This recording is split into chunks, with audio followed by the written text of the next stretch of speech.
Good morning. Today is June 28th. In this video, I'm going to talk about persimmon and grafting persimmons. In summary, I found that persimmon graft really well after it's growing. The later it seems like the better. This is the graft I made right after it leafed out, maybe like a week and a half after, and this is the graft I just made way later, like mid-June, and it looks like the mid-June one takes a lot better. The earlier one I graft, some didn't, some takes, some doesn't take, but found that as long as you got the leaf growing, is growing vigorously, it will take very well. This is Cassandra. I'm very looking forward to see how it do. It's very vigorous already, so we'll see. This is Nikita's gift. This is just a normal Asian persimmon seedlings that I found on my sideshow. It looks like it's doing really well. You see how much it grows. It's crazy. This is my Rojo Brilliante. They got from just fruit and exotics. It's not very vigorous. Like it put out some growth, but it's not really growing. Like this is the third year. It's barely moving. So I'm not sure what's going on. It seems healthy. Not sure. Honan Red, I grafted last year. It took off pretty well last year. It grew that much last year, and then it grew from here up this year. So I grafted this similarly to Cassandra early, a week and a half after everything was pushing growth. So it's growing pretty well. This is my product. I grafted this mid-June this year. Looks like it's taking off. So I can't wait to see how it's going to do. I ran out of my rootstock didn't grow fast enough, so the scion was too big for it. I just put it on my Fuyu for now. This is Haichia that I grafted last year. It's giving me one fruit. Can't wait to see how Haichia tastes. This is also grafted early last year. So this is my Rojo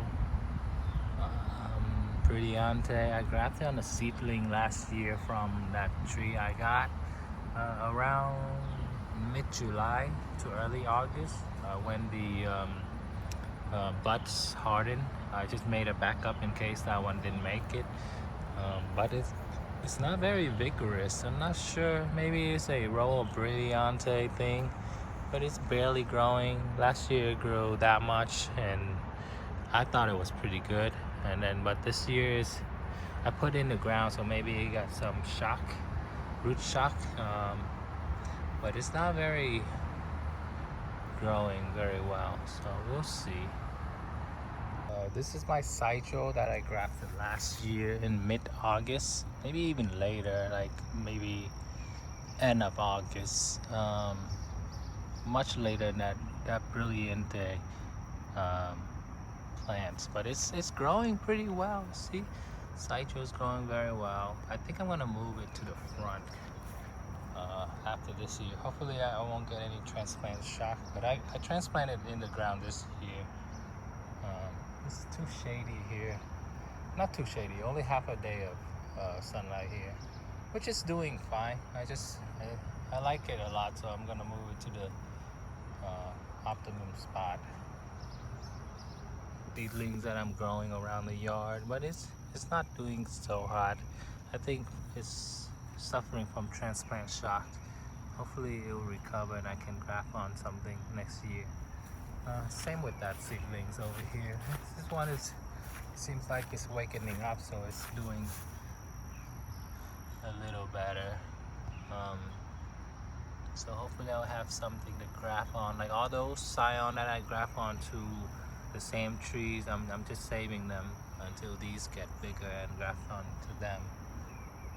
The younger persimmons. This is a younger persimmon that I bought last year from I think One Green World. It's the early ripening one. I can't remember the name of it, but it's growing very well. Similarly, that one is the same variety. It's doing very well. So hopefully I'll get some next year. Growing very well. This is Masumoto or something. Masumoto or something. It's growing pretty well. I got some fruits on it. So can't wait until to try and taste it, but I'm really worried about this. I think it's winter damage. I'm not sure. I had a tree that had this and then eventually it just died, but hopefully this one will recover. I'm really worried about this one. Hopefully it will recover and do well. See, it's just, I don't know what's going on. I had a similar thing happen to one of my puyu and it died. But hopefully not this one. We'll see. I'll have to make backup soon. This two big one right here. This one and this one is my Giambo. Giambo doesn't disappoint. It grows. I have to cut it down shorter, so it's like at 20 feet right now, which is the right height, and it's very spready. Which I like a lot,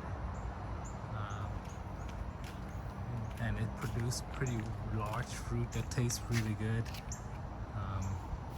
So Giambo is doing great. Can't wait until I get them ripe again. This one is Saijo. I like Saijo a lot. I think it's definitely my favorite one to eat. Actually, everyone. Favorite one to eat in my family. It's very vigorous. Like it wants to take off. It wants to be as tall as possible. So I cut it down twice already, but as you can see, it just keeps trying to reach to the sky. But it tastes very good. This Saijo is the variety that make me realize that I don't care about the big size fruit. I can just eat. This custom size is very nice actually. If I want another one, I'll just eat another one. I don't have to feel like I'm wasting the other half of the fruit, or I have to finish the fruit. Everyone kind of like it more. It's like that big, you know, and you're not overwhelmed with the amount of fruits in one fruit that's ripening. So that's why I got into the American persimmon and even the hybrid Cassandra and Nikita's gift. So I think I like the smaller fruits when it comes to astringent persimmon. I don't feel overwhelmed. Whereas the Giambo, it's just too big. When I open the fruit, I just want to eat half of it, and then I kind of force myself into eating the other half because it's just too sweet and too rich. Whereas the Fuyu type, I can just eat a lot, so I can get the big one. Fuyu persimmon is very spready, very nice form. You see, it's huge. Spready as a fruit is kind of small. I don't like it when it's small, and think for non-astringent, it's just a lot of peeling. So when you get a big fruit, you peel it, and then, you feel like you can eat it all. And it's the opposite for the astringent one. Yeah, it's producing very well. This is the most reliable tree that I have. It's always producing fruit every year. It's not biennial like Giamo kind of is. Another non-astringent fuyu type persimmon. This one is a lot bigger than the other fuyu that I got. Like it's really big. It's the same shape, but it's a lot bigger. I'm not sure. I think it could be giant fuyu, but it's very squarish. So I don't know what it is. I've seen some of the variety that it could be. But the bad part about this variety is it's not very vigorous. You can see like it's spready, but it's not like lush. It's not full of leaves, and it's biennial bearing. So if I get a very heavy year, the next year it will bear almost nothing. I guess the big fruit is nice, but the biennial bearing, I don't like it so much. I would try to crop load it, but it's not producing like breaking branch either. So we'll see. That's all for my persimmons.